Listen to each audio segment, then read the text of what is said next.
ದಾವಣಗೆರೆ ಜಿಲ್ಲೆಯ ಚನ್ನಗಿರಿ ತಾಲೂಕಿನ ಕೆರೆಬಿಳಚಿ ಹೊಸೂರು ಗ್ರಾಮದಲ್ಲಿ ನ್ಯಾಯದ ಹರಿಕಾರ ಪೈಗಂಬರ್ ಮೊಹಮ್ಮದ್ ಸೀರತ್ ಅಭಿಯಾನದ ಕುರಿತು ಪತ್ರಿಕಾಗೋಷ್ಠಿಯನ್ನು ನಡೆಸಲಾಯಿತು.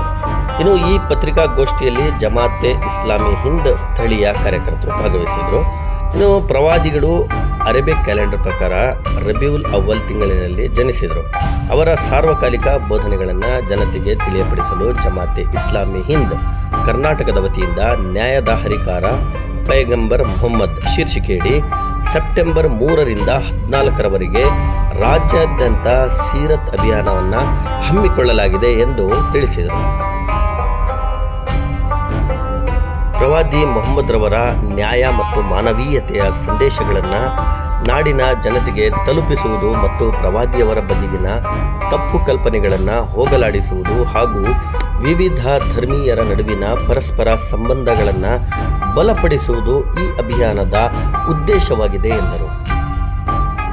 ಇನ್ನು ಈ ಅಭಿಯಾನದ ಪ್ರಯುಕ್ತ ಶಾಂತಿ ಪ್ರಕಾಶನ ಪ್ರಕಟಿಸಿರುವ ಪ್ರವಾದಿಯವರ ಬದುಕು ಮತ್ತು ಸಂದೇಶಗಳ ಬಗ್ಗೆ ಬೆಳಕು ಚೆಲ್ಲುವ 2 ಹೊಸ ಪುಸ್ತಕಗಳನ್ನು ರಾಜ್ಯಾದ್ಯಂತ ಬಿಡುಗಡೆಗೊಳಿಸಲಾಗುವುದು ಎಂದು ಹೇಳಿದರು. ಹಾಗೆಯೇ ಈ ಅಭಿಯಾನದ ಅಂಗವಾಗಿ ರಾಜ್ಯಾದ್ಯಂತ ವಿವಿಧ ಸಮಾಜ ಸೇವಾ ಚಟುವಟಿಕೆಗಳು, ಸಂವಾದ, ವಿಚಾರಗೋಷ್ಠಿ, ಸಾರ್ವಜನಿಕ ಸಭೆಗಳು, ಪ್ರಬಂಧ ಸ್ಪರ್ಧೆ ಮುಂತಾದ ಹಲವು ಕಾರ್ಯಕ್ರಮಗಳು ನಡೆಯಲಿವೆ ಎಂದು ಸಹ ಹೇಳಿದರು. ಜನ್ಮದಿನ ಇದು ಬೇರೆ ಬೇರೆ ರೀತಿಯಿಂದ ಜನ ಇವತ್ತು ಆಚರಣೆ ಮಾಡ್ತಿದ್ದಾರೆ. ಅದು ನಾವೇನ್ ತೋರಿಸ್ತಾ ಇದ್ದೀವಿ ಅದೇ ಅಂತ ತಿಳ್ಕೊಂಡು ಜನ ಇದೇ ರೀತಿಯಲ್ಲಿ ಆಚರಣೆ ಮಾಡಬೇಕು ಅಂತ ತಿಳ್ಕೊಂಡಿದ್ದಾರೆ. ಆದರೆ ಮೊಹಮ್ಮದ್ ಪೈಗಂಬರ್ ಅವರು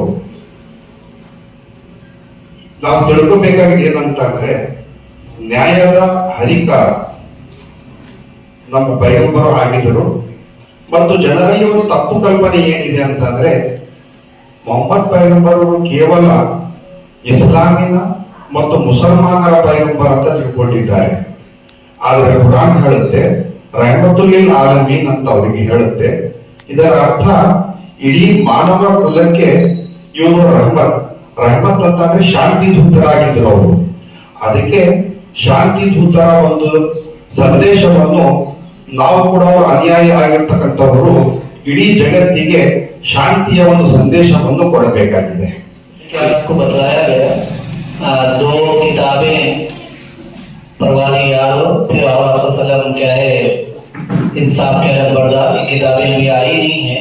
लिहाजा इस मौके पर सीरत के मुताबिक जो फोल्डर है उसका इजरा किया जाएगा। मैं रिपोर्टर सदरा से गुजारिश करता हूँ कि वहाँ आए और आकर क्या है इस फोल्डर के इजरा में क्या है शामिल रहे।